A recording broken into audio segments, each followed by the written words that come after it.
Good afternoon. I'm here with our August financial update. So let's get to it.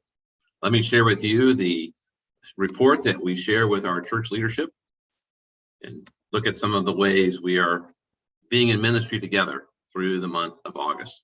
So across the top, what you'll see is our giving, our revenue, our pledge giving, those who make a commitment of what they'll give to the church family. It's 3% ahead of budget. Thank you. Thank you to those of you who continue to support your church family in this way. You are a blessing to us all, and we're grateful for your generosity. Unpledged giving is basically our offering plate, or the giving beyond in worship beyond what happens with pledge giving. It is 46% unfavorable, about $118,000.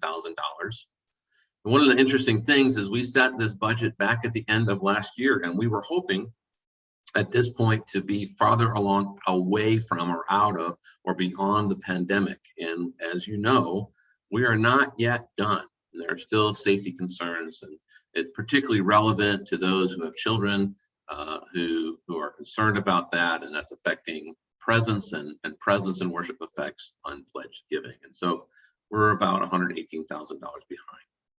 Other revenues includes preschools, brain fitness, foundry income we receive outside of the worship offering.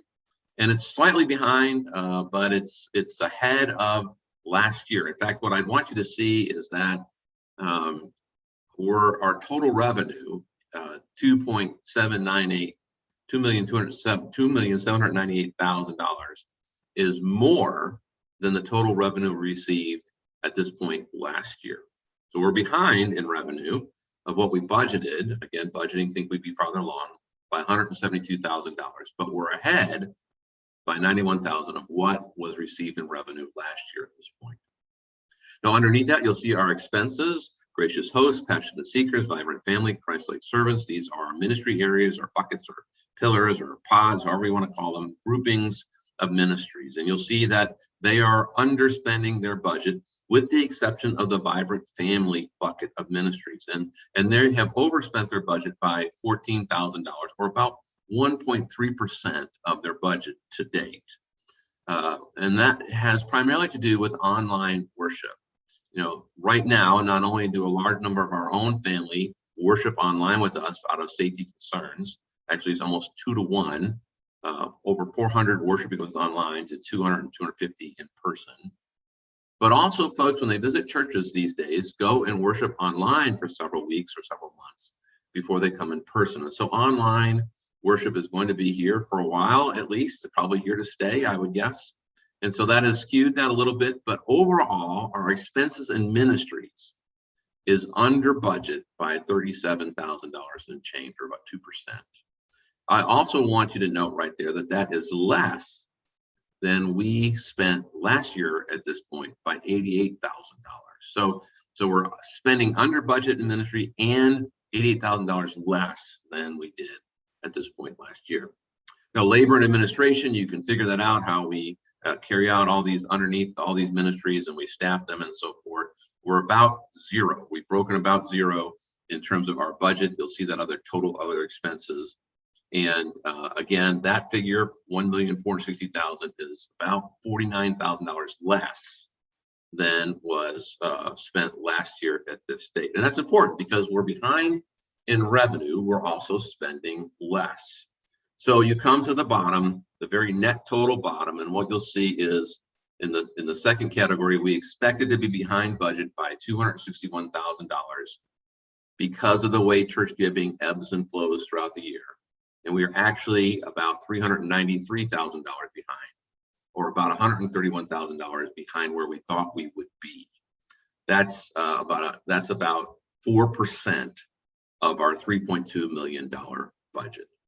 So the celebration is that we're only 4% behind a budget that we set when we thought we would be beyond the pandemic. The challenge and concern, our giving is behind, and we need to really pay attention to this because we want to be balanced as we get through the end of the year. And it's particularly important right now as we head into Christmas, and the expectations that a lot of us have that things are going to be back and returning online, and that ministries will be thriving. And we're trying to do that on less resources. So we celebrate all those who've been generous, and we celebrate the good stewardship of underspending.